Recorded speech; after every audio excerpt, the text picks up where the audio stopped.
Welcome to a world where particles, vibrations, and light collide, a place where leading industry experts and healers come together to discuss controversial topics that will challenge your beliefs and expand your mind. From quantum physics to metaphysics, no topic is off limits, but this is not your typical podcast.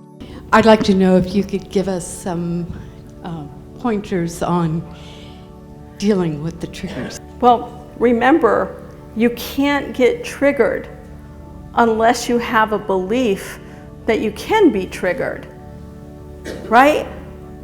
The triggers happen when we feel like we have no control. The triggers happen when we feel like we're a victim. The triggers happen when we feel like somebody's in our space, right? Those are all triggers. And so if you understand, if you're able to stay in the space of, it's an interesting thought you've got. It's a show guaranteed to make you question your assumptions and push you to expand your horizons. For those who are already fascinated or passionate about the work of Patti Conklin, this show will give you an inside look into the mind of one of the industry's most renowned figures in vibrational mediation. With over 28 years of experience and a long list of big-name collaborations, Patti's insights and perspectives will inspire and challenge even the most seasoned practitioners. And if you're the skeptic who doesn't believe in vibrational mediation, this show is for you. Healers, doctors, and scientists are just a few of the professions represented by our fascinating visitors that bring their unique perspective to every episode. Join us on this journey into the world of healing within and adventure inside. Our mission is to inspire, challenge, and enlighten our audience with thought-provoking conversations and fascinating guests from a wide range of fields who can shed new light on important issues facing society today. Join us for each episode if you're ready to explore and learn about the latest developments at the intersection of cutting-edge science, spirituality, and self-improvement. Enter a world where waves, particles, and light all meet. Enter the world of healing within and adventure inside. Hi, everyone. It's Patti Conklin again on my next adventure of healing within and adventure inside.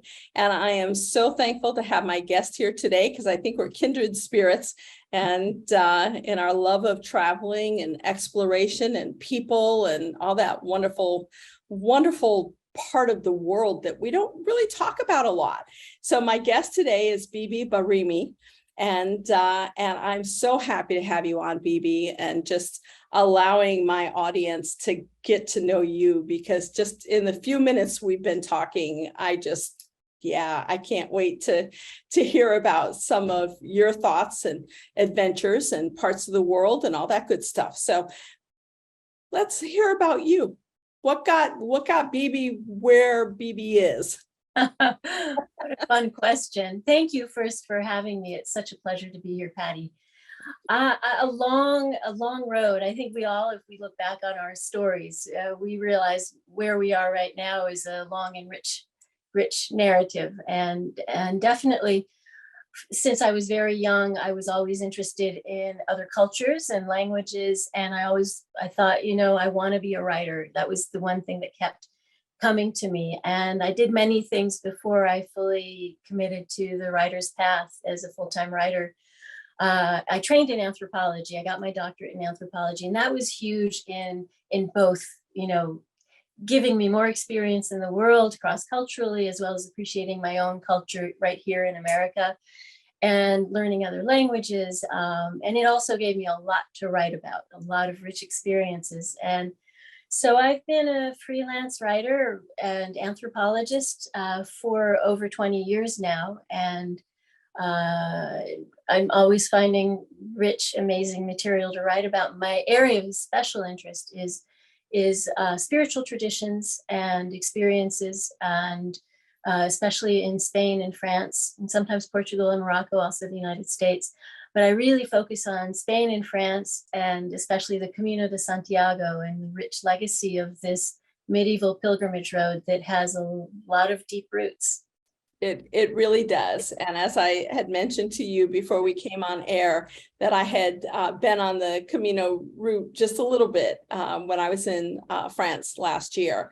And the depth of the culture was amazing. And just the feeling of the land from a spiritual standpoint was amazing. What kind of draws you to those areas of Spain and France and Portugal? Definitely, the word you use, depth.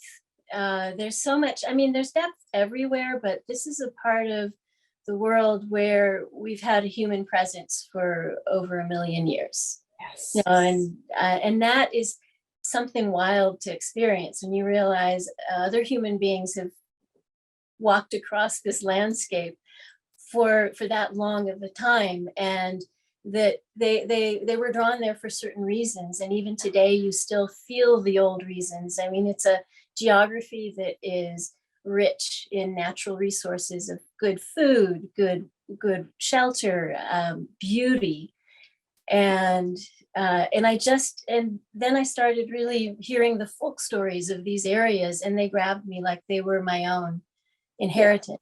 And they're everyone's inheritance.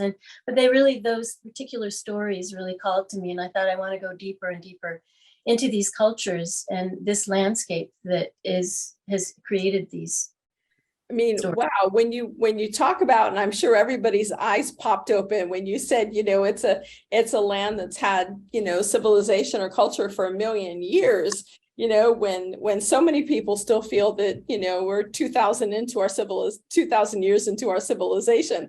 And, we know that that's not true, but people get stuck there. Talk to me about the pre-culture, because, as I was walking and, I spent 3 weeks in France, and honestly, France was never a country I wanted to go to.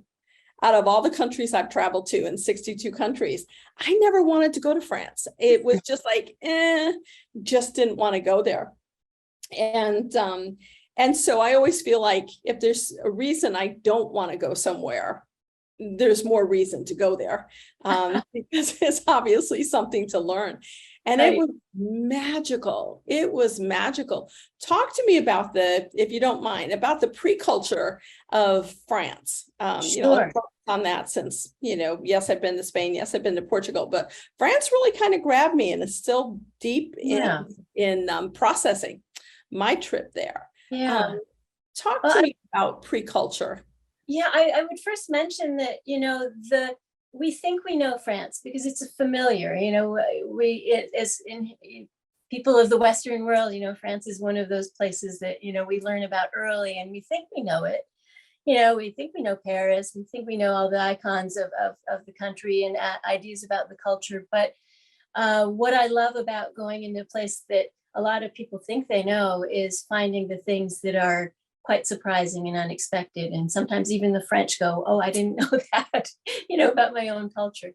But the pre-culture or cultures really are many and vast and complex, and we don't know everything about them. But I would speak about the whole geography of France and the Iberian Peninsula together, because before there was a national boundary drawn along the Pyrenees that separates Iberia from France. These were areas that were traversed by the same peoples, and there's a high concentration of prehistoric sites, probably the highest concentration in all of Europe, right there in that little corner of here we go, southwestern France and into northern Spain. Yes. And they're prehistoric. Are we talking Marseille over? And over, yeah, And over, and but to the even west. there's a richness in wealth. But it's really, there's this high concentration, like in Aquitaine, and then into northern Spain through the Pyrenees and across like Basque Country and Cantabria and Asturias, and northern Castile.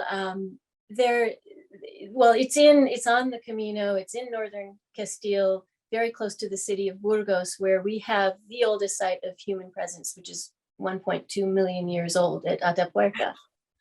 And we have no idea what cultures the people are, what, those were. That's so long ago. And all we have are a few bones and stone tools from that period. But as you move forward in time, still in prehistory, we have the presence of Neanderthals, who are our close cousins and have a lot to teach us about our own humanity. And they were present in these areas around 40,000 years ago until about 40,000 years ago.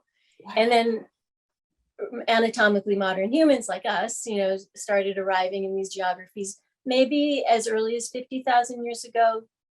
And maybe a little later, like 40,000 years ago. But they Wow. brought with them things that we're more familiar with from, the prehistory, the cave paintings and the mobile art, the little ivory carved pieces that really give us a glimpse of the first insight into what might have been a spiritual sacred tradition among humans. And then it just, it expands. There's just this continuous presence of humans that from the Paleolithic, it enters into the Neolithic when we start getting early farming. And then we get the Metal Ages of the bronze and iron and these beautiful metalwork pieces and different kinds of settlements and pottery. And then the Romans, the Greeks before the Romans, the Phoenicians before that, Right. and it's just on and on and on. It just and goes on early and on. medieval, and it's just this amazing layer cake that I just love, taking a slice and eating. Is there a time period that really touches your soul? I mean, I know as an anthropologist, all of it is lovely, right? All of it is amazing. But is there some area or time frame that really touches your soul? Yes, you're absolutely right. I love all of it.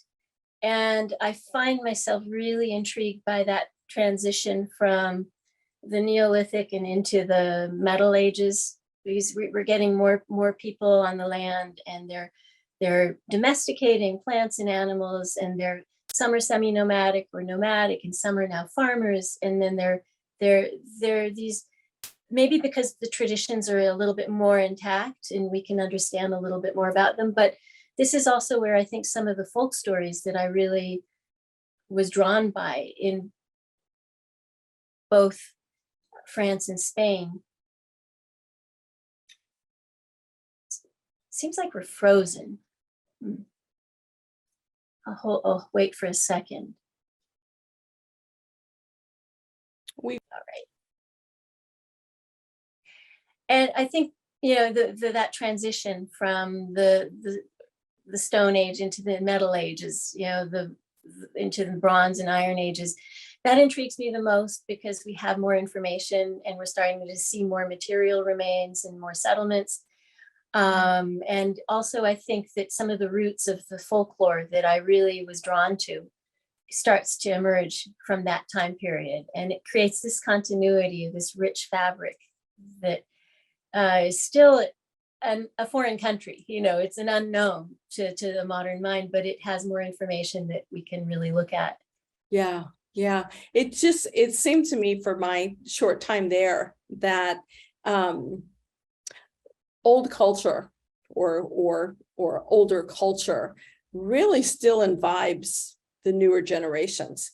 That there's, I love the historic precedence that takes place of generation after generation being taught the old ways, or people, here in the Western culture, it seems like we're always about, let's learn the new stuff. And I love when there's rich tradition taking place. Yes. Yeah. It's just like, the Camino de Santiago, which is really not just one trail, it's many networks of trails through France and Spain and Portugal, but also really throughout Europe, because in the Middle Ages, a pilgrim going to Santiago de Compostela in far northwestern Spain had, the only way they got there was opening their front door and starting to walk, so they forged a trail, and then they met with one of the main trails in France. There are 4 major trails, and then went over the Pyrenees into Spain, where there are several trails, but there's that one most historic route called the Camino Francés. And they really, this is officially a medieval Christian pilgrimage, but it has, nothing happens in a vacuum. And all the churches along the trail, and then there are natural sites that are also recognized as sacred and holy that definitely existed there before Christianity arrived in these parts of Europe. They all are woven into then the Christian lore that is taken over, and the churches and the engravings in the churches. And there's so much information just locked in those and all these layers. And I love the way the old gets woven and folded into the new. And even sometimes the new thinks it's in some of the more official efforts, you know, to eradicate the earlier pre-Christian Yes. ideas, they silently get in there, you know, and no one notices, you know, and they keep getting passed on. Yes, yes. One of the things I noticed in going from a modern day church in Marseille and trekking and going into some of the smaller medieval towns like Alet-les-Bains is which was ninth century, I believe. Really intriguing on how things changed. You know, especially when you're going from church to basilica to, you know, a country church and so forth, just history itself being so vocal and silent, but history itself and looking at what we've created today, and yet really what was, I mean, I think the earliest town I went into was Alet at 9th century. And I was stunned with the differences. And are there places that you've gone along the trail that just stop you in your tracks, that just go, whoa, this is totally outside the realm of what we think we know? Absolutely. There are many. There's so many. It's pretty wild how many there are. But the two that pop into my mind right away are, one is in France and one is in Spain. The one in France is in the village of Morlas, Morlaas, and it is on the Arles route, the southernmost route of the Camino de Santiago in France, that, you know, passes through Arles and then to Toulouse and then makes its way closer to the Pyrenees before the other routes. And Right. It goes through Morlas. And it was in Morlas where I went to the church of Saint Faith, and saw on one of the arches of the entrance doorway 26 ducks, you know, 13 going this way and 13 going this way, and the two at the top are kissing. And I just thought, wait a minute, that just blew my mind. By then I was already immersed in, you know, the way of wild goose research, and why are there so many ducks and geese in these medieval churches engraved, and why does this symbol and theme keep coming up? And it was there where it all really came together, because in the game of the goose, for example, which is another manifestation of this goose symbolism connected to the Camino, which is a children's game. It's a game of luck and chance, but it's also a metaphor for life in the Camino. And you cast your dice and you move your piece, and all sorts of things happen to you depending on what square you land on. Wow. And in this whole game, there are 63 squares, and on the 63 squares, there are 14, sometimes because of the winning square, but mostly 13 geese or ducks, but usually geese, and they're considered lucky squares. So when I saw that archway in Morlas, I thought, wait a minute, 13 and 13 and 13. 13. And there's a lot of interesting scholarship on what that could mean. A parish priest from a neighboring village to Morlas in the 19th century really was intrigued by it. And he came away concluding that they could represent many things, that they could represent pilgrims, a band of pilgrims going to Santiago de Compostela and a pilgrim group coming back, or two groups walking together and doing what pilgrims do, getting together. Yes, yes. Wow. Also that they are equated with being like geese and ducks. They're migratory, they're nomadic, and they take care of each other, but also that they're on a spiritual journey. And the ducks and geese also represent the deeper spiritual journey of the pilgrimage route. So all these things. So when I was standing by that, I just thought, I cannot believe this is really wonderful, because I now know it's not in my head. This idea Right. is there. It's there. It's there. Yeah.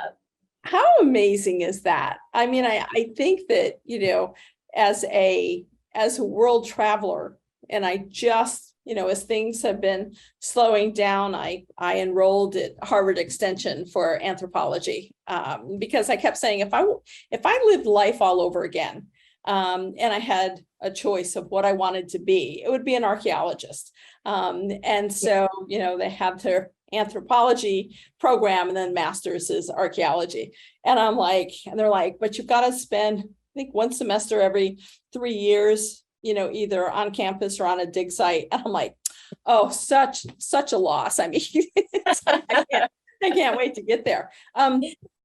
But I think that, so many people will read about things. But do you agree that it's the actual travel to these places and sitting quietly and listening to lore and the storytellers that really kind of bring it into your soul, that there really is this place or places, whatever you're interested in, that has a dramatically different culture because you're feeling it spiritually than what you can read in a book. Definitely, definitely. It leaves the realm of thought and even belief and puts you in the realm of experience. So you have your own experiences and find out for yourself.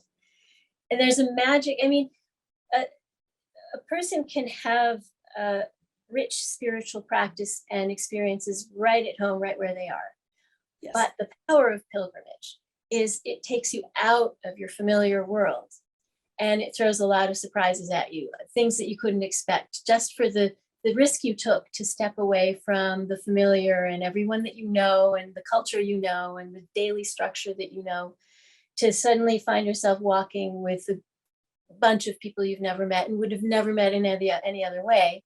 Right. And come to these places. And I think that visceral experience of walking and having left the familiar, that when you then go to an old sacred site, you're more opened up perhaps to really experiencing it and hearing what it has to say. Yeah. I think the storytellers are really important, even in modern age. I remember traveling when I went to Romania. There was a farmer on the side of the road, and he was cutting the field with an old scythe. I mean, it's very steep topography. Between Romania and Slovakia. He may have actually been Slovakian. He was, because it gets really steep in topography there. So he was cutting, and I stopped my car and just waited for him to make his way down towards the road. And I asked him if we could talk, and his English was pretty good, because in most countries, and a lot of, at least Eastern European, people are taught English as a second language, and most of them can speak. And he and I spent the whole day sitting on the edge of the field talking about the fall of the USSR and what it meant for them as a village. And how devastating it was, because they didn't have the infrastructure. So even though it wasn't hundreds of thousands of years old, he brought his point of view of what had taken place to them in our modern age.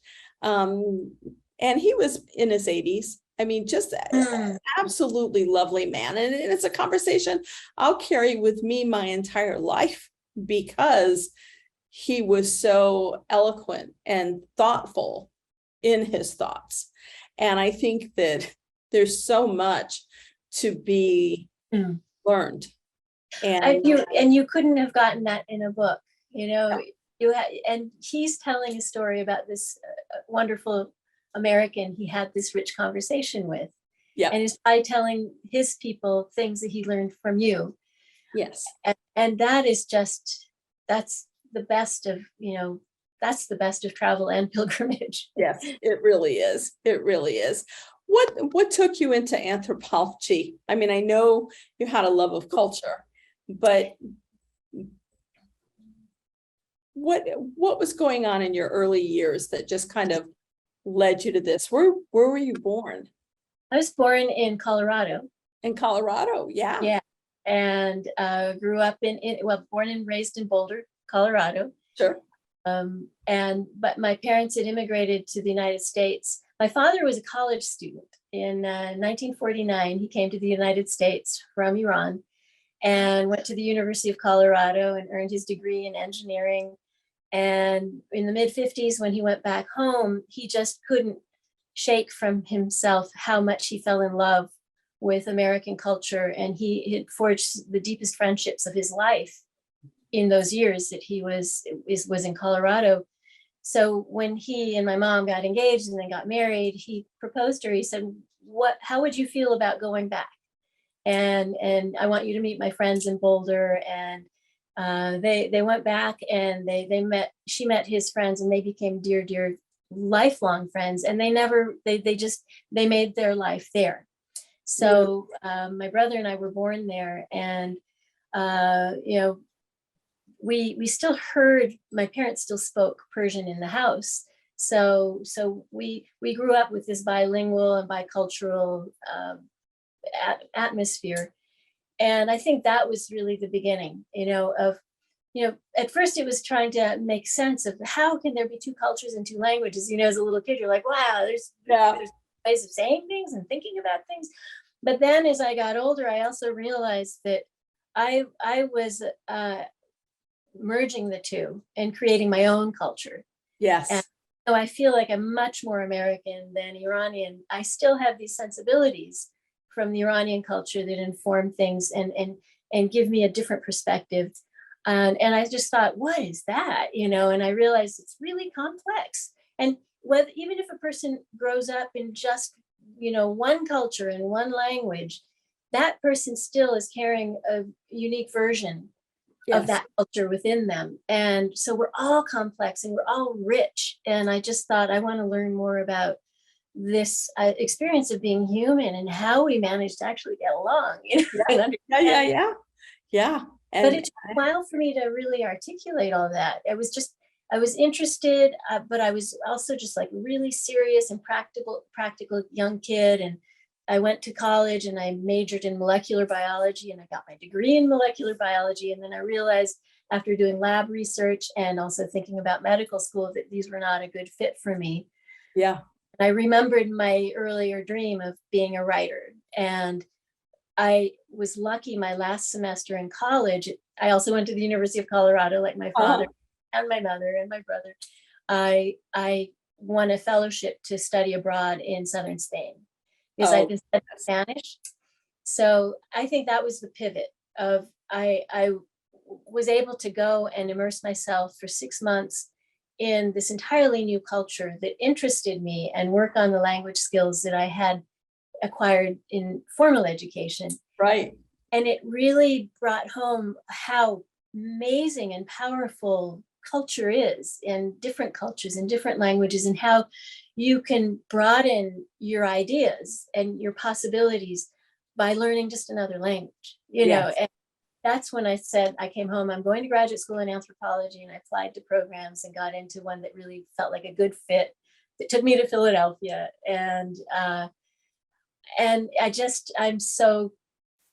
immersed in that world, and I got to go back to Spain, and I did my work in Spain and Morocco, and then I expanded into France and Portugal. Because I think I'm interested in those border places, so almost all my research is done at, where Morocco transitions into Spain, or where Spain transitions into Portugal, or where Spain transitions into France. I'm interested in what happens at the borders, because people living there are adept at both cultures. And I think that, it's always amazing to me, if you're paying attention when you're in those border countries, to see the fact that yes, they're merged, they know both cultures, but for me, it always seems like there's a distinctive step over line, that you're traveling from Romania into Slovakia, and just the topography changes, you can feel the energy shift, and yet on either side of the border towns, they are collectively merged. I mean, I just, I have a early Dutch heritage. My family came over in the early 1600s from the Netherlands. And I always laugh about the widow Vandermark, because she took her 17 children from the Hudson Valley and walked them up to Brooksondale, New York, which is where I was born, and did it on her own. And I just, people will say, what creates the wanderlust in you? Because nobody else in the family has it. And I say, I think it was honestly just genetically passed down from the widow Vandermark, because, she was a pioneer, and people will say, why are you going to this country? And I said, because I haven't been there yet. I want to see the culture. I want to, so I'm a wanderluster. I just, I can stay in the country for, maybe a year, but then I need to go somewhere. Yes. I have this deep need to feel and to see the culture and see what's taking place and just and I you obviously have the same feel, but you're going into so much depth and knowledge and bringing so much forth. I mean, I just really honor and respect what you're doing, because a lot of people will say, women shouldn't be traveling so much, it's not safe. And, as we talked about, excuse me, earlier, when you go with an honest heart, you're met with an honest heart. And I think people around the world are just so amazing in the culture and the storytelling that they can bring forth if you're listening. So yeah, I think that, having your parents in Iranian culture coming to Boulder, which is an awesome place in and itself. Is there any, speaking of Boulder, is there any place in the United States that really calls to you? Or is it mostly outside? There are. I mean, I'm based now in on the coast of southern New Jersey, and I'm absolutely fascinated by it. And in my manner, I'm fascinated by the legacy of the Lenni Lenape, on whose land we live, Yeah. and whose ancestral land. And I'm just, I feel, everywhere we are is sacred, and it has a depth, and it's worth exploring. So I feel very lucky I get to live here. I'll always have, Boulder will always be, my top Home. pick, but Yep. that's home. Yep. Yeah. That's home. But yeah. there's a lot of places. I mean, I went to Serpent Mound in southeastern Ohio, and I was just blown away by that. And I thought, I was just moved also by the communities around it and the life there. That was surprising and wonderful. Yeah. So I think there's a lot of places that draw to me. But I think I feel like I've fallen down a rabbit hole, especially in France and Spain. And it keeps going deeper and deeper and deeper. And now that I have the language skills and the traction, I keep diving down there. But I keep thinking, oh, there's things I want to write about here too. So what's next for you? What books have you published? What's coming out soon? What do people need to be looking for you? Well, there's definitely The Way of the Wild Goose, which is right here, that just came out in May. And it's recounts 3 pilgrimages that I took in France and Spain, tracing the whole symbolism and mystery of the goose and why is it connected to the Camino. So it's kind of a story of quest and a medieval mystery and classic travel narrative. And with it in May, also the second edition of my guidebook came out, which is also right here. Yeah. It's the Moon Camino de Santiago. Oh, yes. The most historic route in Spain, the Camino Francés. And I just came back from both France and Spain after the pandemic, halted things for a while, and spent 3 months there and gathered a lot of material that I'm sorting through right now. There's a lot of rich living folkloric material that I think, because of the pause and everyone really wanting to reconnect and get back to living. When I went this spring and summer, people that I knew introduced me to other people, and they took me down another rabbit hole of the folklorists and the storytellers who know the deep, rich stories of the land in southwestern France and in northern Spain. And I gathered their stories and I sat with them and learned from them. And I'm sorting through it, just sort of wondering where it'll go. But some direction of that nature. So exciting. That's so exciting. I just find that fascinating. I think that, we get touched by one thread, and then all of a sudden, more opens up. And I'm looking forward to your hearing more about your adventures. I'd love to have you come back on and discuss further as you continue processing, because I love that.